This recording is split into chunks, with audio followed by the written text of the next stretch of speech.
pour ce Falstaff, on a travaillé avec Camille Germser en collaboration sur le costume, sur l'idée des années 80, qu'il affectionne particulièrement parce que pendant les années 80, il y avait des couleurs très exubérantes, très flashy, des silhouettes carrées un petit peu ridicules avec des épaulettes hyper hautes, des coiffures choucroute, enfin voilà, tout ça, ça l'excitait beaucoup. Donc il y a cette inspiration années 80, mais également l'inspiration du musical qui est très présente dans les spectacles de Camille.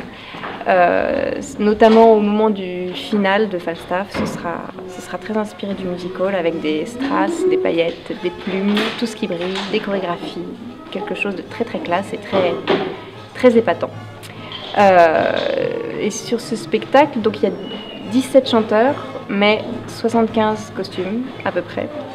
Ce qui fait qu'il va y avoir beaucoup d'activités en coulisses. L'habilleuse va avoir beaucoup de travail.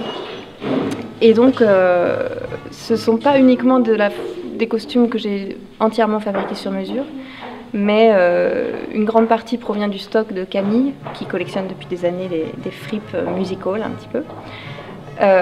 Moi, mon travail, ça a été de sélectionner lesquels on allait amener, de les ajuster aux mesures des chanteurs, de faire les essayages.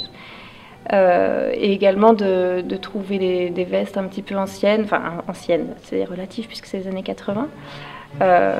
Donc voilà, il y a une grande partie qui sont des fripes et l'autre partie qui est quand même de la fabrication sur mesure puisque il y a certaines muses de Camille qui vont faire leur apparition dans ce Falstaff, notamment Marilyn Monroe et Marlène Dietrich, dont ils voulaient reproduire certains costumes. Donc là, je suis obligée de les faire de A à Z parce que ce ne sont pas des choses qu'on trouve en boutique. Mais du coup, c'est très plaisant à faire et je pense qu'on va beaucoup s'amuser devant ce Falstaff. Voilà.